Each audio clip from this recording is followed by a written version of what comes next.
Hi friends, welcome back to my YouTube channel Naveen explore. ಇವತ್ತು ಪುರಿ ಜಗನ್ನಾಥ್ ಹೋಗ್ಬೇಕು ಅನ್ನೋದು ಒಂದು ಪ್ಲ್ಯಾನು ಆ್ಯಂಡ್ ಒಂದು ಮೈ ಡ್ರೀಮ್ ಆಲ್ಸೋ. ಸೊ ಅದಕ್ಕೋಸ್ಕರ ಇವತ್ತು ನಾವು ಪುರಿ ಜಗನ್ನಾಥ್ ಹೋಗೋ ಪ್ಲ್ಯಾನ್ ಮಾಡಿದ್ದೀವಿ. ಸೊ ಆಲ್ರೆಡಿ ನಾವು ರೈಲ್ವೆ ಸ್ಟೇಷನ್ ವೆಯ್ಟ್ ಮಾಡ್ತಾ ಇದ್ದೀವಿ, ನೀವು ಕೂಡ ನೋಡ್ತಾ ಇದ್ದೀರಾ. ಆ್ಯಂಡ್ ಟ್ರೈನ್ ಕೂಡ ಬರಬೇಕು, ಇನ್ನೊಂದು ಹಾಫ್ ಅನ್ ಅವರಲ್ಲಿ ಟ್ರೈನ್ ಕೂಡ ರೀಚ್ ಆಗುತ್ತೆ. And we are waiting in Yelahanka railway station. Train ಬರ್ತಾ ಇದ್ದಂಗೆ ಹೊರಡೋದು. ಆ್ಯಂಡ್ ಅಲ್ಲಿ ಹೋದ್ಮೇಲೆ ಕೂಡ ಏನೇನೆಲ್ಲ ಪ್ಲೇಸಸ್ ಇದೆ, ಏನೆಲ್ಲ ಮಿಸ್ಟೀರಿಯಸ್ ಇದೆ ಎಲ್ಲವನ್ನು ಎಕ್ಸ್ಪ್ಲೋರ್ ಮಾಡೋಣ, ನಿಮ್ಮ ಜೊತೆ ಹಂಚ್ಕೊತೀನಿ. ನೀವು ನೋಡ್ಬೋದು ಟ್ರೈನ್ ಬರ್ತಾ ಇದೆ. ಈ ಟ್ರೈನ್ ಯಶವಂತಪುರದಿಂದ ಪುರಿ ಜಗನ್ನಾಥ್ಗೆ ಡೈರೆಕ್ಟ್ ಟ್ರೈನ್ ಇರೋದು. ಇದು ಎವ್ರಿ ಸ್ಯಾಟರ್ಡೆ ಇರುತ್ತೆ. ಟ್ರೈನ್ ಹೆಸರು ಗರೀಬ್ ರಥ್ ಅಂತ ಹೇಳಿ. ಈ ಟ್ರೈನಲ್ಲಿ ಓನ್ಲಿ AC ಕೋಚ್ ಅಷ್ಟೇ ಇರುತ್ತೆ, ಜನರಲ್ ಬೋಗಿ ಏನು ಬರೋದಿಲ್ಲ. ಮತ್ತೆ ಬೆಡ್ಶೀಟು, ರಗ್ಗು, ದಿಬ್ಬು ಎಲ್ಲಾನು ಅವರೇ ಪ್ರೊವೈಡ್ ಮಾಡ್ತಾರೆ. ತಗೊಂಡ್ ಬರೋಷ್ಟೇನು ರಿಸ್ಕ್ ಇರೋದಿಲ್ಲ. ಕ್ಲೀನ್ನೆಸ್ ಕೂಡ ನೀವು ನೋಡ್ಬೋದು, ತುಂಬಾ ನೀಟ್ ಇದೆ, ಕ್ಲೀನ್ ಇದೆ. ಫುಡ್ ಎಲ್ಲ ಕೂಡ ನಾವು IRCTC ಅವ್ರ ವೆಬ್ಸೈಟ್ ಇಂದಾನೆ ಈ ಕ್ಯಾಟ್ರಿಂಗ್ ಅಂತ ಇದೆ, ಅದರಿಂದನೇ ಆರ್ಡರ್ ಮಾಡ್ಕೊತಾ ಇದ್ವಿ. ಕಮ್ಮಿಂಗ್ ಸ್ಟೇಷನ್ ಅಲ್ಲಿ ನಮ್ಗೆ ಆನ್ ಟೈಮ್ ಫುಡ್ ಡೆಲಿವರಿ ಆಗ್ತಿತ್ತು. ಈ ಪ್ರಕೃತಿನ ನೋಡ್ತಾ ಇದ್ರೆ ಮನಸ್ಸು ತುಂಬಾ ಹಗುರ ಅಂತ ಅನ್ನಿಸ್ತದೆ. ಎಷ್ಟೇ ಕಣ್ಣಾಯಿಸಿದಷ್ಟು ಹಸಿರೇ ತುಂಬಿಕೊಂಡಿದೆ. ನಾವಿವಾಗ ವಿಜಯವಾಡ ನಿಯರ್ ಬೈ ಇದ್ದೀರಿ, ನೋಡ್ತಾ ಇರ್ಬೋದು. ಇಲ್ಲೆಲ್ಲ ತುಂಬಾ ಭತ್ತ ಬೆಳೀತಾರೆ ಅಂತ ಅನ್ಸುತ್ತೆ. ಎಲ್ಲಿ ನೋಡಿದ್ರು ಭತ್ತದ ಗದ್ದೆನೆ ಕಣ್ ತುಂಬಾ ಕಾಣಿಸ್ತಾ ಇತ್ತು. ಎಷ್ಟು ದೂರಕ್ಕೆ ಕಣ್ಣಾಯಿಸಿದ್ರು ಕೂಡ ಭತ್ತದ ಗದ್ದೆಗಳೇ. ಗುಂಟೂರು ಸ್ಟೇಷನ್ ಇಂದ ಸ್ವಲ್ಪ ಮುಂದೆ ಬರ್ತಾ ಇದ್ರೆ ನಮ್ಗೆ ಈ ತರ ಸುಂದರ ದೃಶ್ಯ ಒಂದು ಕಾಣುತ್ತೆ. ಇದು ಬಂದ್ಬಿಟ್ಟು ಡ್ಯಾಮು. ನೋಡೋದಕ್ಕೆ ತುಂಬಾ ಸುಂದರವಾಗಿ, ವಿಸ್ಮಯವಾಗಿ ನೋಡೋದಕ್ಕೆ ಕಾಣ್ತಾ ಇದೆ. ಈ ಗರೀಬ್ ರಥ್ ಟ್ರೈನ್ ಏನಿದೆ, ಇದು ಪ್ರತಿ ಶನಿವಾರ ಮಾತ್ರ ಇರ್ತದೆ ಯಶವಂತಪುರದಿಂದ. ಈ ಟ್ರೈನ್ ನಲ್ಲಿ ಏನ್ ಮಹತ್ವ ಅಂದ್ರೆ, ಈ ಟ್ರೈನ್ ನಲ್ಲಿ ತುಂಬಾ ಭಕ್ತಿಯೇ ತುಂಬಿರುತ್ತೆ. ಯಾಕೆ ಈ ಭಕ್ತಿಯೇ ತುಂಬಿರುತ್ತೆ ಅಂತ ಏನ್ ಕೇಳ್ತಾ ಇದೀನಿ ಅಂದ್ರೆ, ನಿಮ್ಗೆ ನಾನು ತೋರಿಸ್ತೀನಿ ನೋಡಿ. ಹರೇ ಕೃಷ್ಣ ಹರೇ ಕೃಷ್ಣ ಕೃಷ್ಣ ಕೃಷ್ಣ ಹರೇ ಹರೇ ಹರೇ ರಾಮ ರಾಮ ರಾಮ ಹರೇ ಹರೇ ಹರೇ ಕೃಷ್ಣ ಹರೇ ಕೃಷ್ಣ ಕೃಷ್ಣ ಕೃಷ್ಣ ಹರೇ ಹರೇ ಹರೇ ರಾಮ ಹರೇ ರಾಮ ರಾಮ ರಾಮ ಹರೇ ಹರೇ. ಇವಾಗ ಏನ್ ನೀವು ನೋಡಿದ್ರಲ್ಲ ಆ ಭಜನೆ, ಅದು ಕೇವಲ ಒಂದೇ ಒಂದು ಬೋಗಿನಲ್ಲಿ ಮಾಡ್ತಾ ಇರುವಂತದ್ದಲ್ಲ. ನೀವು ಯಾವುದೇ ಬೋಗಿಗೆ ಹೋದ್ರು ಕೂಡ ಪ್ರತಿ ಒಬ್ರು ಭಜನೆ ಮಾಡ್ತಾ ಇರ್ತಾರೆ. ಆ ಜಗನ್ನಾಥನ ಜ್ಞಾನದಲ್ಲೇ ಮುಳುಗಿರ್ತಾರೆ. ಕೇವಲ ಕೃಷ್ಣನ ಜ್ಞಾನ, ಕೇವಲ ರಾಮನ ಜ್ಞಾನ, ಕೇವಲ ಪುರಿ ಜಗನ್ನಾಥನ ಜ್ಞಾನದಲ್ಲೇ ಅವರು ಭಜನೆಯಲ್ಲೇ ನಿರತರಾಗಿರ್ತಾರೆ.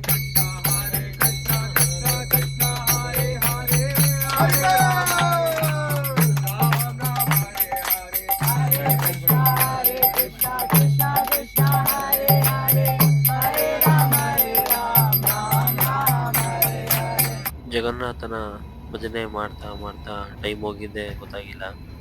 ಈಗ ಟೈಮ್ ಒಂದು 4 ಗಂಟೆ ಬೆಳಗಿನ ಜಾವ. ಆಲ್ರೆಡಿ ನಾವು ಪೂರಿಗೆ ರೀಚ್ ಆಗ್ತಾ ಇದ್ದೀರಿ. ನೋಡಿ, ಇದೆ ಪೂರಿ ರೈಲ್ವೆ ಸ್ಟೇಷನ್ನು. ನಾವು ಶನಿವಾರ ನೈಟ್ 11 ಗಂಟೆಗೆ ಟ್ರೈನು ಎಕ್ಕಿರೋದು. ಶನಿವಾರ ನೈಟ್ ಎಲ್ಲ ಜರ್ನಿ ಮಾಡಿ, ಮತ್ತೆ ಡೇ ಎಲ್ಲ ಜರ್ನಿ ಮಾಡಿ, ಮತ್ತೆ ಮರುದಿನ 3 ಗಂಟೆಗೆ ರೀಚ್ ಆಗಿರೋದು ನಾವು. ಇದು ನಾನು ಸ್ಟೇ ಆಗಿದ್ದಂಥ ರೂಮು. ಮಾರ್ನಿಂಗ್ 4 o'clock ಎಲ್ಲ ನಾನು ಚೆಕ್ ಇನ್ ಆಗಿದ್ದೆ. ಟಯರ್ಡ್ ಆಗಿರೋದ್ರಿಂದ ಬಂದ ತಕ್ಷಣ ನಿದ್ದೆ ಮಾಡಿಬಿಟ್ರಿ. ಬೆಳಗ್ಗೆ ಎದ್ದು ನಾನು ವಿಡಿಯೋ ಮಾಡ್ತಾ ಇದ್ದೀನಿ. ಆ್ಯಕ್ಚುಲಿ ಇದು ಬಿಲ್ಡಿಂಗ್ ಹೋಗ್ಬಿಟ್ಟು ರಿನೋವೇಷನ್ ಏನೋ ಮಾಡ್ತಾ ಇದ್ದಾರೆ. ಚೆನ್ನಾಗಿದೆ, ಏನು ಪ್ರಾಬ್ಲಮ್ ಇಲ್ಲ, ಹೈಜಿನಿಕ್ ಆಗಿದೆ. ಇದು ಬಂದ್ಬಿಟ್ಟು ಬಾಲ್ಕನಿ, ಇಲ್ಲಿ ಫುಡ್ ಗೀಟ್ ಊಟ ಮಾಡ್ಬೋದು ನಾವು. ಟಾಯ್ಲೆಟ್ ಆ್ಯಕ್ಚುಲಿ ಕಾಮನ್ ಟಾಯ್ಲೆಟ್ ಕೊಟ್ಟಿದ್ದಾರೆ. ಇದು ಬಂದ್ಬಿಟ್ಟು ನನ್ನ ರೂಮು 302, ನನ್ನ ರೂಮ್ ನಂಬರು. ನೀವು ನೋಡ್ತಾ ಇರ್ಬೋದು. ರೂಮ್ ಆ್ಯಕ್ಚುಲಿ ಒಳಗಡೆ ಎಲ್ಲ ಏನು ಬೆಡ್ಶೀಟ್ ಎಲ್ಲ ಎತ್ತಿಲ್ಲ. ಎದ್ಬಿಟ್ಟು ಹಂಗೆ ವಿಡಿಯೋ ಮಾಡ್ತಾ ಇದ್ದೆ, ನಾನು ತೋರಿಸಿಲ್ವಲ್ಲ ಅಂತ ಒಂದು ಕಾರಣಕ್ಕೋಸ್ಕರ. ನೋಡ್ಬೋದು TV ಎಲ್ಲ ಇದೆ, ಮತ್ತು ಫ್ಯಾನ್ ಕೊಟ್ಟಿದ್ದಾರೆ, ಪ್ಲಸ್ AC ಇದೆ. ಏನು ತೊಂದರೆ ಇಲ್ಲ. ಯಾಕೆ ಈ ರೂಮ್ನ ಸೆಲೆಕ್ಟ್ ಮಾಡಿದೆ ಅಂದರೆ, ಇದು ದೇವಸ್ಥಾನದಿಂದ ಬರೀ 300 ಮೀಟರ್ಸ್ ದೂರದಲ್ಲಿದೆ. ಓನ್ಲಿ 5 ಮಿನಿಟ್ಸ್ ವಾಕ್ ಅಷ್ಟೇ. 5 ನಿಮಿಷದಲ್ಲಿ ನಾವು ದೇವಸ್ಥಾನ ಸೇರ್ಕೊಬೋದು. ನಾವು ತುಂಬ ದೂರ ಎಲ್ಲ ಮಾಡಿದ್ರೆ ಟ್ರಾವೆಲಿಂಗ್ ಎಲ್ಲ ಇಶ್ಯೂ ಆಗುತ್ತೆ ಅನ್ನೋ ಒಂದು ಕಾರಣಕ್ಕೆ ನಿಯರ್ ಬೈ ನಾನು ರೂಮ್ ಮಾಡಿದ್ದೀನಿ. ನೋಡ್ಬೋದು, ನಾನು ರೂಮ್ ಮಾಡಿರೋ ಜಾಗದಿಂದ ದೇವಸ್ಥಾನಕ್ಕೆ ಹೋಗುವಂಥ ದಾರಿ ಇದು. ಗಲ್ಲಿ ರೋಡ್ ಇದು, ಚಿಕ್ಕ ರೋಡು. ಆ ಕಡೆ ಈ ಕಡೆ ಎಲ್ಲ ಅಂಗಡಿಗಳು, ಮನೆಗಳು ಎಲ್ಲ ಇದ್ದಾವೆ. ಅಷ್ಟು ಇಂಪ್ರೂವ್ಮೆಂಟ್ ಆಗಿಲ್ಲ. ಈ ಕಡೆ ಎಲ್ಲ ಇನ್ನೂ ಹಳೆ ಮನೆ, ಅದೇ ಥರ ಜಾಗ ಎಲ್ಲ ಹಾಗೇ ಇದೆ. ಇಂಪ್ರೂವ್ಮೆಂಟ್ ಆಗಬೇಕು ಈ ಕಡೆ ಎಲ್ಲ ತುಂಬ. ನೋಡ್ಬೋದು ನೀವು ಇವಾಗ. ಇದು ಮೇನ್ ಎಂಟ್ರೆನ್ಸ್, ದೇವಸ್ಥಾನದ ಮೇನ್ ಎಂಟ್ರೆನ್ಸ್ ರೋಡ್ ಇದು. ಫುಲ್ಲು ಈ ರೋಡ್ ಒಳಗಡೆ ಬೈಕ್ಸ್ನೆಲ್ಲ ಅಲೋ ಮಾಡಲ್ಲ, ಬೈಕು ಕಾರೆಲ್ಲ ಅಷ್ಟು ಅಲೋ ಇಲ್ಲ. ಮೇನ್ ಇಲ್ಲಿ ಗಂಟ ಲಾಸ್ಟ್ ಅಷ್ಟೇ ಎಂಡ್. ಇಲ್ಲಿಂದ ಎಲ್ಲ ನಡ್ಕೊಂಡು ಹೋಗ್ಬೇಕಾಗುತ್ತೆ. ನೋಡಿ ಇಲ್ಲಿಂದ ನೀವು ಕಾಣಿಸ್ತಾ ಇರ್ಬೋದು ಪುರಿ ಜಗನ್ನಾಥನ ಗೋಪುರ ನಿಮಗೆ ಕಾಣಿಸ್ತಾ ಇದೆ ನೋಡಿ. ಧ್ವಜ ಕೂಡ ಹೆಂಗ ಹಾರಾಡ್ತಾ ಇದೆ ಅನ್ನೋದನ್ನ ನೀವು ಕಾಣ್ತಾ ಇರ್ಬೋದು. ಇಲ್ಲಿ ಕರ್ನಾಟಕದವ್ರಿಗೆ ಒರಿಸ್ಸಾ ಊಟ ಏನು ಇಷ್ಟಪಡೋದಿಲ್ಲ, ಆದರೆ ಇಲ್ಲೊಂದು ಬಾಲಾಜಿ ಭೋಜನಾಲಯ ಅಂತ ಇದೆ, ನೀವು ನೋಡ್ತಾ ಇರ್ಬೋದು. ಇಲ್ಲಿ ನಮ್ಮ ಕರ್ನಾಟಕ ಸ್ಟೈಲಲ್ಲೇ ಅಡುಗೆ ಎಲ್ಲ ಮಾಡ್ತಾರೆ. ಈ ಕಡೆ ಏನಾರ ನೀವು ಒರಿಸ್ಸಾಗೆ ಪುರಿಗೆ ಏನಾರ ಬಂದಾಗ ನೀವು ಈ ಹೋಟ್ಲನ್ನ ಪ್ರಿಫರ್ ಮಾಡ್ಬೋದು. ಇವತ್ತಿನ ದಿನನ ಮಸಾಲೆ ದೋಸೆಯಿಂದ ಸ್ಟಾರ್ಟ್ ಮಾಡೋಣ ಬನ್ನಿ.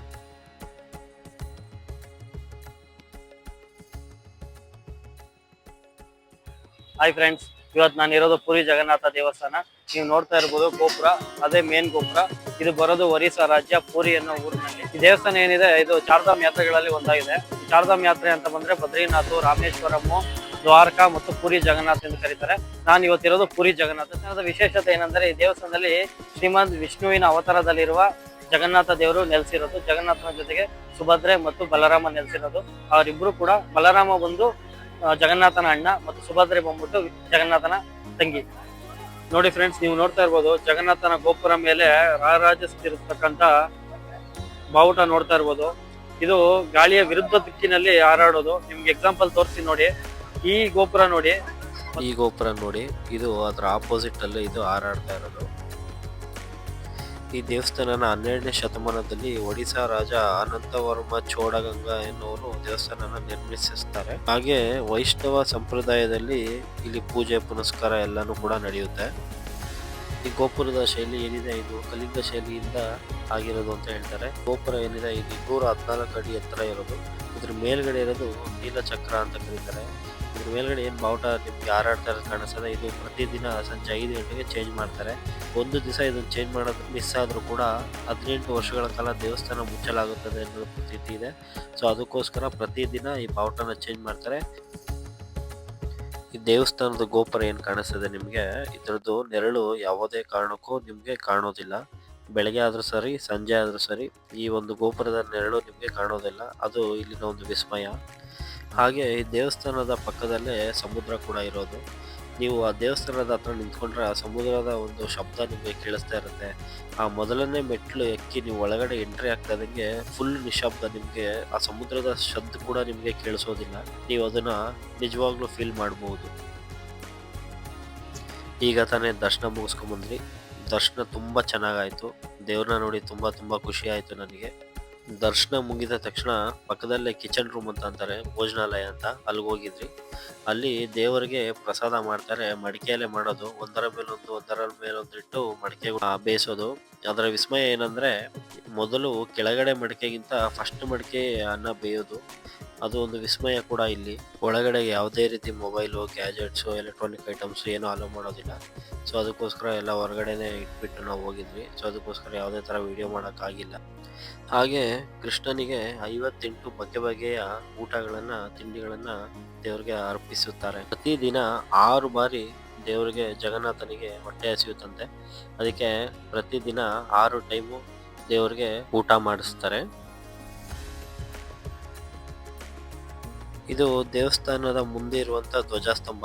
ಇದು ಶಿವಾಜಿ ಮಹಾರಾಜರು ಅವಾಗ ಸ್ಥಾಪನೆ ಮಾಡಿರತಕ್ಕಂಥದ್ದು.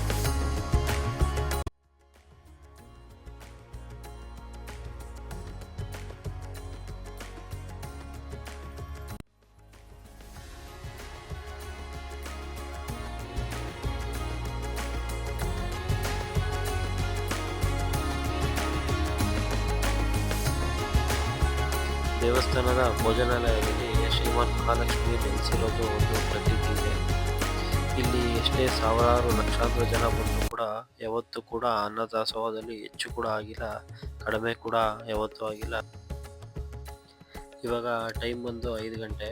ಎಲ್ಲ ವೆಯ್ಟ್ ಮಾಡ್ತಾ ಇದ್ದೀವಿ ಧ್ವಜ ಚೇಂಜ್ ಮಾಡುವಂಥ ಟೈಮ್. ಇವಾಗ ನೀವೀಗ ನೋಡ್ಬೋದು ಧ್ವಜ ಚೇಂಜ್ ಮಾಡೋದಕ್ಕೆ ಪುರೋಹಿತರು ಎಕ್ತಾ ಇದ್ದಾರೆ. ನೋಡಿ ಯಾವ ರೀತಿ, ಏನೋ ಒಂದು ಸಪೋರ್ಟ್ ಇಲ್ದಿರ ಆ ಒಂದು ಬಟ್ಟೆ ಕೂಡ ಎಲ್ಲ ಸುತ್ತಕೊಂಡು, ಆ ಧ್ವಜವನ್ನು ಸುತ್ತಕೊಂಡು, ಸೊಂಟ ಕಟ್ಕೊಂಡು ಯಾವ ರೀತಿ ಎಕ್ತಾ ಇದ್ದಾರೆ ಅನ್ನೋದನ್ನ ನೀವು ನೋಡ್ತಾ ಇದ್ದೀರಾ.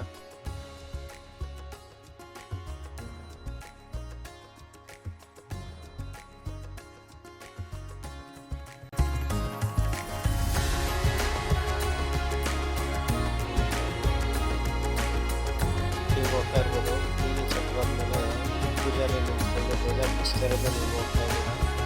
ನೋಡಿ ಯಾರೆಲ್ಲ ಪುರಿ ಜಗನ್ನಾಥಕ್ಕೆ ಬರೋಕ್ಕಾಗೋದಿಲ್ಲೋ ಈ ಒಂದು ವಿಡಿಯೋ ಮುಖಾಂತರ ನೋಡಿ ಕಣ್ ತುಂಬಿಸ್ಕೊಳ್ಳಿ ಅನ್ನೋದು ನನ್ನ ಒಂದು ಆಸೆ.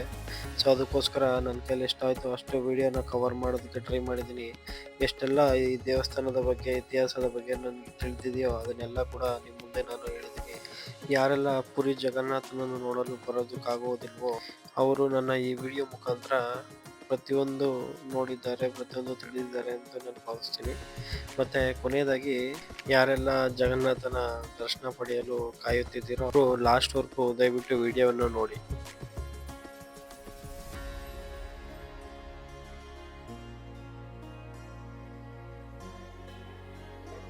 ಇವರು ಪುರಿ ಜಗನ್ನಾಥ ದೇವಸ್ಥಾನದ ಪುರೋಹಿತರು. ಇವರೇ ನಮಗೆ ದರ್ಶನವನ್ನು ಮಾಡಿಸಿದ್ರು. ಎಲ್ಲರೂ ಜಗನ್ನಾಥನ ದರ್ಶನವನ್ನು ಪಡ್ಕೊಳ್ಳಿ. ಎಲ್ಲರೂ ಕೈ ಮುಕ್ಕೊಂಡು ನಿಮ್ಮ ಅನಿಸಿಕೆ ನಿಮ್ಮ ಬೇಡಿಕೆಗಳನ್ನು ಈಡೇರಿಸ್ಕೊಳ್ಳೋದಕ್ಕೆ ನೀವು ಪ್ರಾರ್ಥನೆಯನ್ನು ಮಾಡಿಕೊಳ್ಳಿ. ನೀವು ನೋಡ್ಬೋದು ಇದು ಪುರಿ ಜಗನ್ನಾಥನ ಪ್ರಸಾದ. ನೀವು ನೋಡ್ತಾ ಇದ್ದೀರಾ, ಪ್ರಸಾದ ನಾರ್ಮಲ್ ಆಗಿ ಸಿಗಲ್ಲ. ಈ ಪ್ರಸಾದ ಬೇಕು ಅಂದರೆ 4,151 ರೂಪಾಯಿ ಪೇ ಮಾಡಬೇಕಾಗುತ್ತೆ. ಏನಕ್ಕೋಸ್ಕರ ಪೇ ಮಾಡೋದು ಅಂದರೆ ನಾವು ಪೇ ಮಾಡಿರೋ ಅಮೌಂಟಲ್ಲಿ ನಮ್ಮ ಹೆಸರಲ್ಲಿ ದೇವರಿಗೆ ಪ್ರಸಾದ ಇಡ್ತಾರೆ. ದೇವರು ಪ್ರಸಾದ ತಿಂದ ನಂತರ ಇದೇನು ಪ್ರಸಾದ ಇರುತ್ತೆ ಇದು ನಮಗೆ ಕೊಡ್ತಾರೆ ಈ ಪ್ರಸಾದನ.